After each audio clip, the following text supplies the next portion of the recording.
tulips coming? Yes, I will. Yeah, Okay. they are. They started blooming. In much different news, amidst growing consumer pessimism and United States stock markets continuing to fall, President Trump is meeting with the nation's most influential business leaders today. He also shows off his new ride, a Tesla, amid the company's stock tanking. But some good news, though. The administration will meet with Canadian leaders who lifted the extra charge to energy exports to the U.S. in response. All this as government shutdown looms and Congress is racing to avoid a shutdown that could happen at the end of the week.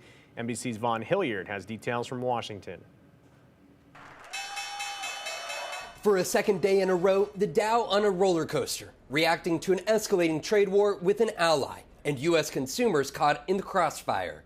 The White House downplaying the dive. The numbers that we see today, the numbers we saw yesterday, the numbers we'll see tomorrow are a snapshot of a moment in time. We are in a period of economic transition. President Trump meeting with business leaders and doubling the tariff on Canadian aluminum and steel after Ontario, Canada raised prices on electricity exports to the U.S.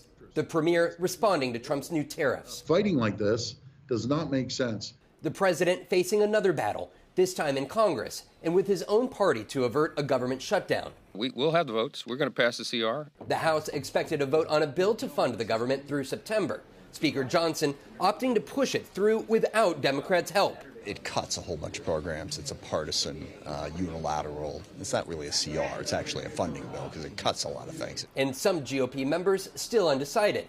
At least one Republican lawmaker a definite no. Vice President Vance making the rounds on Capitol Hill to assure GOP House members. I would never support this language, but I do trust Donald Trump. The government is only funded through midnight Friday. Meanwhile, public anger has not died down towards Elon Musk's Department of Government Efficiency cuts and firings.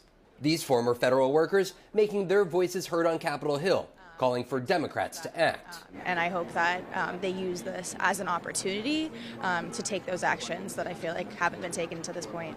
The longest government shutdown in history took place in the first Trump administration, beginning just before Christmas in 2018 and lasting 35 days.